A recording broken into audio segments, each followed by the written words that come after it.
Hello and welcome to Words and Wisdom with your host Michael Markham, And Zach Purdy. the podcast where we bring you crazy stories, experiences, and knowledge bombs to help you become your greatest version. Hey, I love that so much. we got that smooth then. That's Dan. Only took us 300 attempts. So today's podcast, what are we talking about today, Mikey? We've got anxiety on the agenda. Zach, what do you think to anxiety? Well, actually, I've just felt a wave of it come over me just as we're like, oh, new podcast. Anxiety. So, anxiety. Well, what we kind of want to talk about, we want to go through our experiences with it. Maybe the causes of it. Some kind of information on what we've done to kind of get over it and how we continue to deal with it. Because even I think a lot of people have anxiety disorders, Mm-hmm. which are caused from certain things, which we'll go into. But there are ways of I say dealing with it. I don't think you can ever get rid of it completely, but I think it can also be an effective tool. Coping mechanisms. And Yeah, coping mechanisms, but I think we can use it to our using advantage I as like well. that.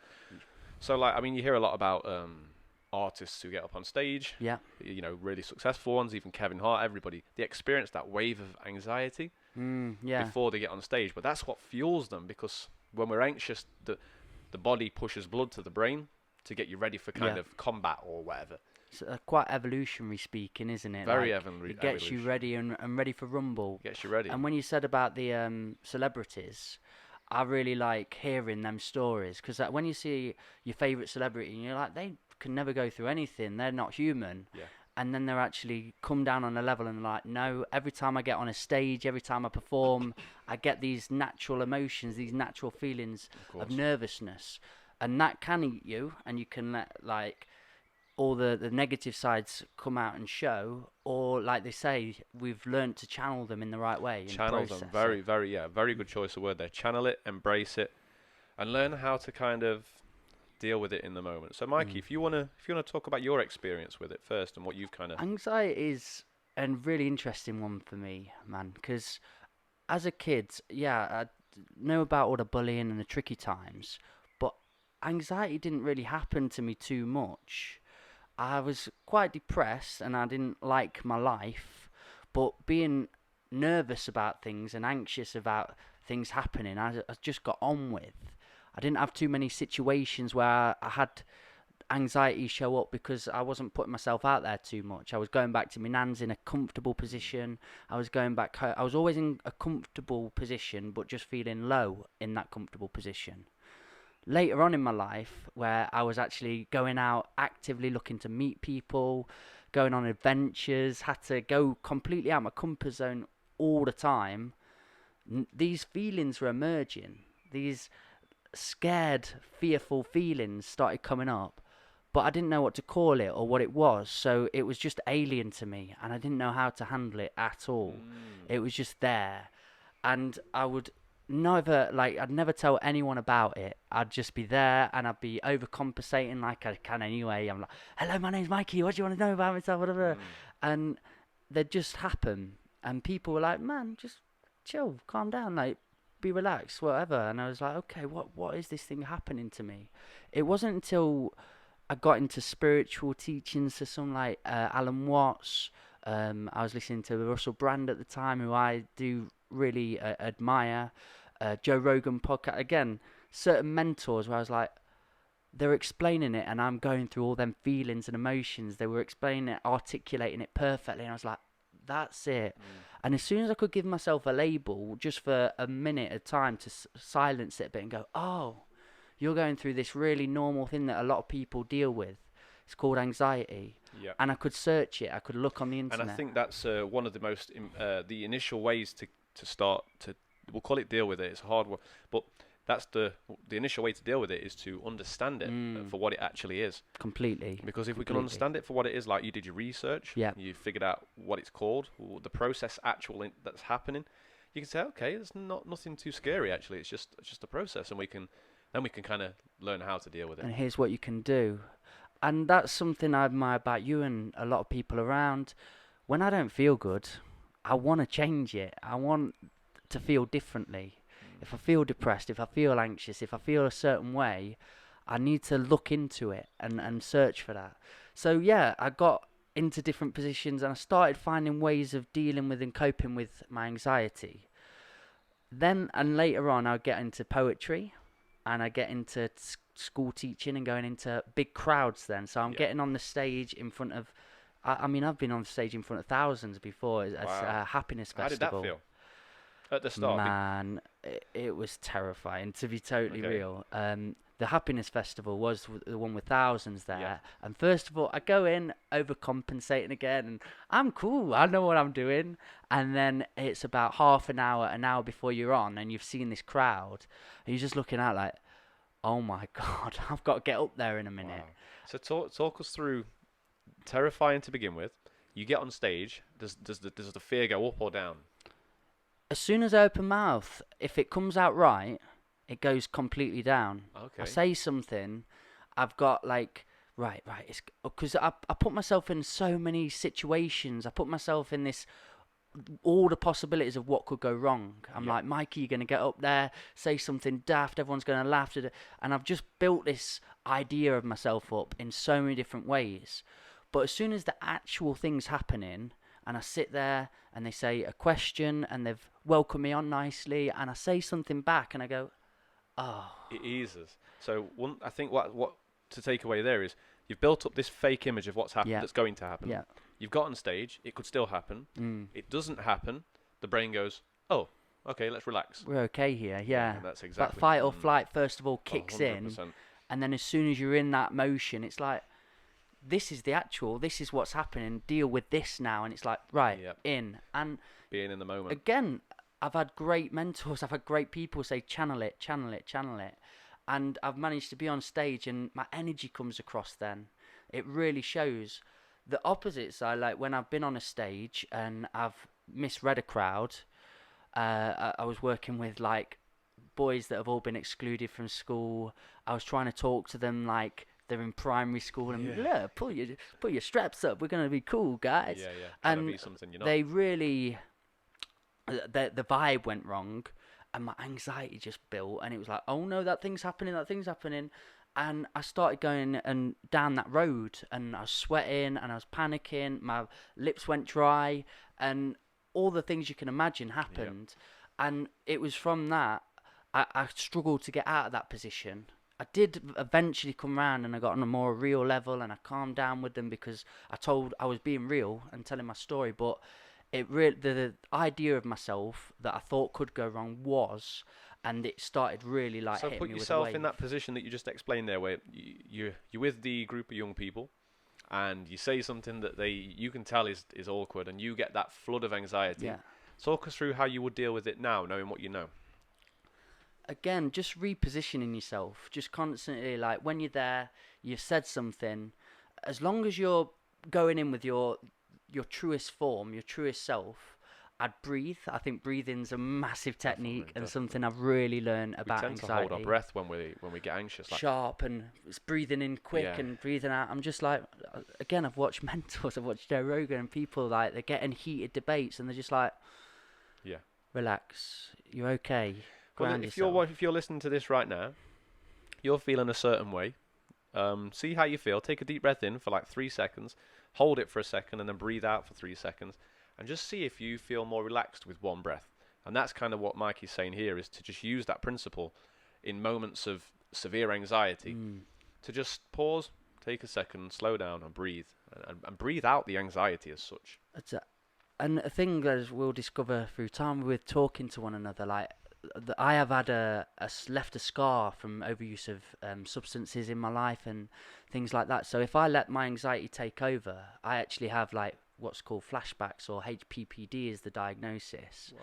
And you can truly go into a form of psychosis and things. Really? So, yeah, great. I know. Yeah. And truly have like had to battle through my life to become the person I am, and that's why the learning truly had to develop, and I had to come up with mechanisms and coping, because I can't let that run my life. Definitely. So, and please go on to you and tell us about, because I know you say yours was severe from earlier on. Yeah, just before we go into that, I just wanted to just say again what you said at the end of that. Learning. Okay, so, and that's what I want people to take away from this is, if you've got and you suffer I hate using that word, but if you suffer at the minute with anxiety, the first thing you need to do is flip the switch of, I need to learn what it is, and I need to know how I'm going to overcome this. You need to have, a lot of people, they'll say, this is my anxiety, and I am suffering with it, as if it's going to happen for the rest of their life. You need to flip the switch in your brain, and you need to say, okay, I am going to start overtaking, I'm going to take over, that this is something, this is a healing process from here on in. And that's what I want people to take away from. And I will tell you in that form as well, just to go back to that then, I found other coping mechanisms that worked for me was not having to put myself in them situations all the time. You know, I can go to a school, I can be comfortable there, I can do a assembly if I need to, but my real comfort is in putting on a gig or being in another aspect of my life. And I found out for me, like, the juice wasn't worth the squeeze so much in that realm of teaching on a stage anymore. And that's okay. You can go, right, this anxiety isn't actually helping me anymore because I don't necessarily want to be in this position too much longer. But, like, for the podcast, for example, we get anxious. Like, both of us talk openly on that. But it's worth it. The juice is worth the squeeze because I like this avenue. I think the two types of anxiety there that you brought up, there's the anxiety of I'm not supposed to be here. You might be in a club at 3 a.m. and your brain and your stomach, more importantly, it's great tells you that you need to get out, but you kind of stay there anyway. And then something bad happens. I've got to battle this. I've got to go against it. But then there's the excitement anxiety, because excitement and anxiety are two of the same. So two of the same feeling, but we just perceive them differently. Like I get excited to come and do this with you. But my brain almost sometimes says, but what if? You can't allow yourself to think what if. You have to live in the moment. Sit in your underpants and have some cereal. You know what I'm saying? No, totally to get you, man. In terms of my experience, I don't want to sit here and try and tell people about anxiety when they think that I'm just, this confident person. I've always been this. I was confident from a young age, but I got to the age of 13 and this anxiety hit me. And this is how it happened, right? My anxiety was all to do with women. So I had this girl that I was madly in love with at the age of like 11, 12, me 13. Oh, mate, I was infatuated by this girl. And she was, we used to sit together in class and we was good friends. And there was never a problem. I was confident in class. There was one day in science and we was sat across the table like this and we was doing a test. And she looked at me and she smiled in a certain way or whatever. I don't know. And I had a panic attack. Wow. There and then, from what I know now of what a panic attack is. Well, talk about that then, because I want to know what actually physically happened and mentally happened. 13-year-old Zak is sat there and he's sweating to the point where my white shirt is see-through. I've gone bright red. I can't breathe. I'm like, what is going on? A 13-year-old lad going, like, never experienced this. And it was awful. I couldn't even look at her. She said, are you okay? And that was the worst thing. That totally exacerbates everything. Oh, you're going red. And then you go. So yeah, after that, I couldn't sit next to her in class. And she's like, why don't you sit next to me anymore? Obviously, that created distance. And I couldn't say to her because I'm weird and something's happening inside me that I don't know what it is. Then it went from her to every girl. Then it went from every girl to being sat there in class and not being able to even think straight without sweating. I used to leave sweat marks on the chair where I'd been sat, and I'd be like, oh, and then but the thing is the more that this happened, say I feel myself sweating, I'd be like, I'm sweating. My brain, you're sweating, Zak, and it's like, right, okay, I'm getting that anxious, I'm getting that anxiety, and then you'd think about the anxiety, and it'd build up inside you. Before you know it, you're a sweaty mess. You're having a panic attack. You almost think yourself into it. So what I do now is when that creeps up, is I feel it coming on, I take a deep breath and then I focus on the moment rather than think about what's that? Someone's gonna call me because I've made a podcast. And then you think about it. What I do is I'll focus on what you're doing or what I'm saying or something that is in the moment, and I'll breathe, like you said. I'll breathe. But what really helped me get through it? God, there's so many things. I can't give you one thing because I had it for 10 years. I was taking anxiety tablets. They numbed my emotions big time to the point where I didn't feel love at all, which is scary. So quite a strong byproduct then with taking medicine and definitely. I felt like my emotions were numbed. I couldn't laugh. I couldn't be happy. Even now, I think it's kind of scarred me slightly. But on them for 10 years constantly, it's not good for you. Came off them last year. Okay. So happy days. Was it like straight off, like bum or weaned or? I cut them in half. Like I literally cut the tablets in half. Yeah. Took them every day at half, and then I took them every other day at half. Okay. But I knew I was in a position where I was ready to come off them. Yeah. So I used them when I was for my anxiety and building myself up. Once I built up my confidence, I thought, right, get rid of the tablets. Yeah. But yeah, I think there was more than just that one thing that helps me get through. Like boxing, I got into boxing like yourself. I'm glad we can work over this, man. Yeah, boxing's the sport, innit? For anxiety, because start tackling. Do you know why? Because you've got your fight or flight system that kicks in. When you're in the ring and someone hits you in the face, first time, you get really agitated. You're like, wow. Yeah. Anxiety kicks in and it makes you fight or flight. But if you can learn to relax whilst being hit in the face, that's anxiety cured. I don't care what anybody says, because anxiety is like someone punching you in the face while you're trying to concentrate. But if you can actually be punched in the face and concentrate, you can deal with anxiety, in my opinion. And I do believe, like, it is when I get friends come to me and they always want to speak deep to me for some reason. I don't know what that is. But we have good deep chats. But when they talk about anxiety, they've always come back with, when I started doing sport, when I started doing exercise, when it really helped them find a path out of that. And boxing for me was totally one where I think you've just said it perfectly, so I don't want to rehash it too much, but it was like constantly in that position of like, there's a bigger, stronger bloke in the ring, and I've just got to constantly, like, I'm pressured on and he's coming at me. But if you could, like, the worst time is when you're fearful, you're like tensed up, you're not going to fight well. No. But if you relax into that, you're calm, you can move, you're flowing, and it's a great analogy for how you need to be with your anxiety. Because anyone that's experienced anxiety knows that when it comes on, tense up, it exacerbates, it goes worse, you're like, it's going to be worse, it's going to be worse, and you need to sit back and you need to relax.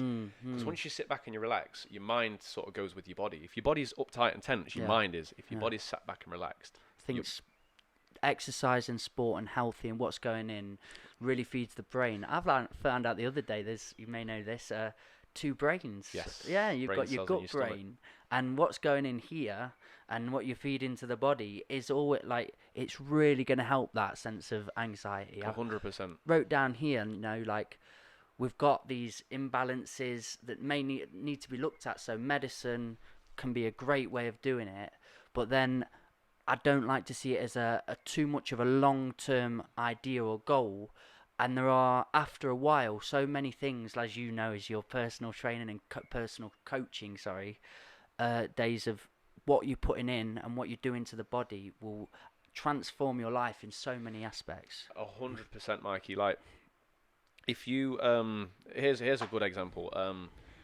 Overstimulation from caffeine can cause anxiety, as people know. Drinking alcohol can cure anxiety in the moment. Yeah. But for the next few days, you will feel anxious. 10 times worse. There is so many things, like you say, that you put into your body that are going to make you worse. It's like putting diesel into a petrol car. Yeah. You're not going to run a petrol car on diesel. You might be able to, I don't know, but not very effectively. Not for long. I've done it too many times.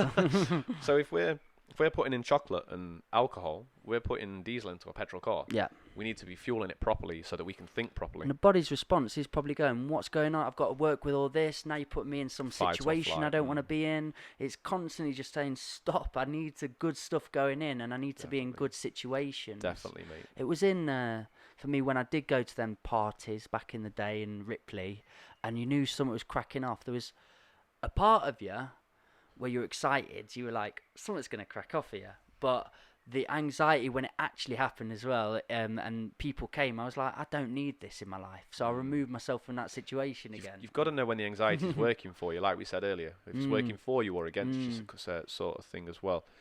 But yeah, it's just, I think if we was to give people some kind of steps to go away and kind of implement today so that they can overcome their anxiety, I think the first one is, like we said, is you want to be careful what you're telling yourself. Yeah. Not this is my anxiety, I have anxiety, or I am struggling and suffering, because you're what you think you become. Yeah. If you start thinking positive, like, I'm going to overcome this anxiety, that's step one. Step two, I'd like to think is like you say, to get into sport, to get into some form of vigorous exercise that releases those endorphins, that calms anxiety. like mind, body, soul. If you Mind, think of body, it, soul. you've tackled the mind, you've gone here. Let's go body as well. Probably body first. Sometimes that can feed it, but whichever works for the person, 100%. So then, once you've got your sport, also what sport's going to do is it's going to change your body in a positive way. So by you having a positive body image, you're going to feel more confident, which is going to reduce anxiety. If I come to talk on a podcast about fitness being fat, I'm going to be unsure of myself because I can't give people. I wanted to speak on that as well. Be sure in yourself is such a good way of tackling it. Like, I've seen people in arguments or in debates, and they're not equipped for that conversation, say. So they're not ready for it. So when, say, they've rehashing something and saying something that somebody said and they hear it and they think it sounds good, they'll go, this is da-da-da, and somebody comes back with an articulate and well-put point, and then their anxiety comes up because, like, I don't know what to say here. I'm not ready equipped for this. So being ready, equipped, and trusting yourself in what you think and your opinions. Of your opinions, I beliefs. think that's really important. And who you are. And then I think the third step, so first step is your mind, get your mind right, start saying the right things to yourself, tell yourself you're about to recover or you're trying to recover. Step 2 is get into, change your body, get into some kind of sport. Yeah. I would definitely suggest boxing. And then step 3 is your food, like you said. Food. You need to avoid the alcohol, have your alcohol, but just be aware of how it makes you feel a few days after. If you're trying to recover from anxiety that's ruining your life, and you say, well, I like drinking, you've got to kind of weigh up the benefits of each, haven't you? Juice worth the squeeze. Is the juice worth the squeeze? And I think on that, Mikey, that's the quote of the day. The quote of the day. We're going to try and keep having one of them. I only want to say a possible step 4 as well, but all of these, if you do all them in the right steps, sleep is something I always forget about, but I've really reflected on how important that is now. And when my diet's been right, my exercise has been right, what I've been doing in the day's been right, the sleep comes along. It's a nice byproduct. Super important. It regulates everything. I think we could actually do a podcast on sleep itself. Oh, completely, yeah. Sleep is that important. But it is one that definitely shifted my anxiety. I've used to stay up and edit all the time, night by night, and I'd be doing all the right things, but I wouldn't sleep. Yeah, and here's the thing. If people might be sat there thinking, well, I struggle to sleep. And here's the thing. If you do the other 3 things we've said, especially exercise and food, you will naturally sleep better. It comes through it. The juice is worth the squeeze. So yeah, on each podcast, we're going to leave you with a powerful quote that we find powerful, and hopefully you will find powerful and find some benefits. And today, Mikey's beautiful little saying, is the juice worth the squeeze? And did you want to explain that? Do you know, I think I heard it on a silly film, and it's Van Wilder. Have you seen Van Wilder? I haven't. Mate, it's hilarious. There's a guy called Bert Kreischer, and it's all about his life, and he's just a party animal, really, but everyone loved him. Right. And every time somebody has a session with him, or they talk to Van Wilder, and it's like an experience, he always said at the end of it something profound, and they're like, Van. And he said, is the juice worth the squeeze once? And I remember I was going through a breakup, and I was hurting so much, trying to get her back in so many ways, and just not sleeping and things like that. And my mate Jagger came back to me and said, mate, is the juice worth the squeeze? I like that. It just hit me. I was like, good point. I'm going to leave it out. I'm just going to live on. So there we go. Have we covered everything? We're there, we hope that helps. If you've got any questions on anxiety, leave a comment in the box below. Are we on YouTube? I'll put a box below for you. Put the box below. Leave the comments in the box below. You remember now I'm editing this? I've got to put these boxes in, you know. Well, if it's on YouTube, I think they come with built-in boxes. I'll find them. So, yeah, leave us a question. If you think it's going to help someone that you know, share it, like it. As always, Zak Coaching. Rhythmical Mike on the Old Farm Bus. Lovely. Thank you for listening, guys.